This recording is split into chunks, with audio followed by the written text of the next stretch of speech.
Bharatiya Janata party के प्रत्याशियों को मतदान करेगा, ये तो हम कल ही स्पष्ट कर चुके हैं और पहले भी स्पष्ट कर चुके हैं। और 8 के 8 प्रत्याशी भाजपा के विजयी होंगे। समाजवादी पार्टी के कई विधायक टूट गए हैं, मनोज पांडे ने भी इस्तीफा दे दिया है जी। क्या मानते हैं इसके पीछे क्या वजह? अब ये तो उनसे पूछिए।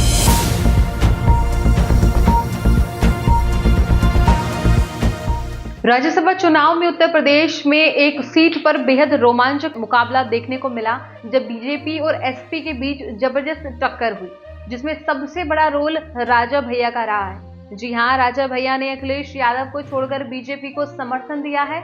इससे उनका क्या फायदा हुआ है, उन्होंने इस फैसले को कैसे लिया है, उनके इस कदम से राजनीति में कौन से बदलाव आएंगे, इन सवालों के जवाब जानने के लिए देखिए हमारी यह खास वीडियो। नमस्कार, आप देख रहे हैं एयर न्यूज और मैं हूं आपके साथ तनु शर्मा। आज हम बात करेंगे राज्यसभा चुनाव 2024 की, जिसमें उत्तर प्रदेश की एक सीट पर राजा भैया ने बीजेपी को समर्थन दिया है।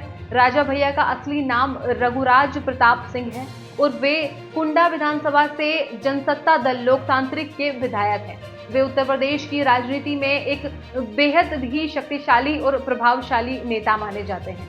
राज्यसभा चुनाव में उत्तर प्रदेश से 10 सीटों के लिए 11 उम्मीदवार खड़े थे।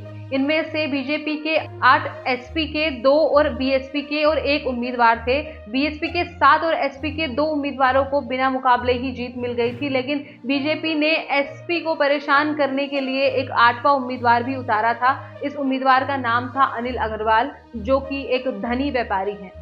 एसपी के तीसरे उम्मीदवार का नाम था जया बच्चन, जो कि एक जानी मानी फिल्म अभिनेत्री हैं। उन्हें एमपी के अध्यक्ष अखिलेश यादव ने ही उतारा था। अखिलेश यादव ने अपने साथियों को जया बच्चन को वोट देने के लिए कहा था। उन्होंने यह भी कहा था कि वे अपने गठबंधन पार्टनर बीएसपी के साथ भी बात करेंगे ताकि वे भी जया बच्चन को समर्थन दें, लेकिन बीजेपी ने भी अपनी पूरी ताकत लगा दी थी। बीजेपी के उत्तर प्रदेश के अध्यक्ष भूपेंद्र चौधरी ने राजा भैया से मुलाकात की और उन्हें बीजेपी के 8वें उम्मीदवार को वोट देने के लिए राजी करने की कोशिश की। उनके साथ मुख्यमंत्री योगी आदित्यनाथ के विशेष अधिकारी भोगल भी थे। राजा भैया ने बीजेपी के सामने अपनी शर्तें रखी, जिनमें से एक थी कि वे कौशाम्बी लोकसभा सीट पर अपने पसंदीदा उम्मीदवार शैलेंद्र कुमार को समर्थन देने। बीजेपी और एसपी दोनों ने इस शर्त को मान लिया, लेकिन जब राजा भैया ने एक और सीट की मांग की तो दोनों ने इसे ठुकरा दिया। फिर भी राजा भैया ने बीजेपी को ही वोट देने का फैसला लिया। उनका कहना है कि उन्होंने इसे अपने क्षेत्र के विकास के लिए किया है।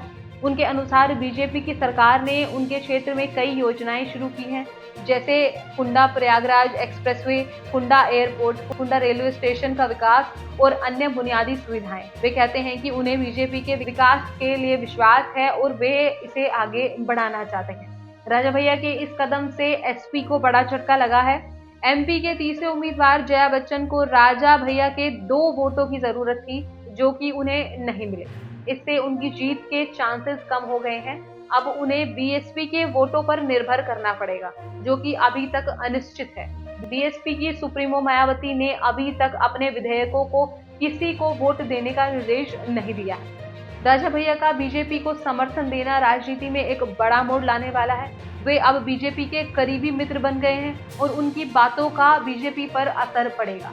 वे अपने क्षेत्र में बीजेपी के लिए वोट बढ़ाने में मदद कर सकते हैं और अगर जरूरत पड़ी तो बीजेपी के साथ गठबंधन भी जरूर कर सकते हैं। वे अखिलेश यादव के खिलाफ भी एक ताकत बन गए हैं, जिनके साथ वे पहले अच्छे संबंध रखते थे। वे अखिलेश यादव की राजनीति में बाधा डाल सकते हैं और उनके गठबंधन को टूटने का खतरा भी बना सकते हैं। इस प्रकार राजा भैया ने राज्यसभा चुनाव में एक ऐतिहासिक भूमिका निभाई है, जिससे उत्तर प्रदेश की राजनीति में नए रंग दिखाई देने लगे हैं। आगे क्या होगा यह तो वक्त ही बताएगा, लेकिन राजा भैया का यह कदम उन्हें राजनीति में एक नया स्थान दिलाने वाला है।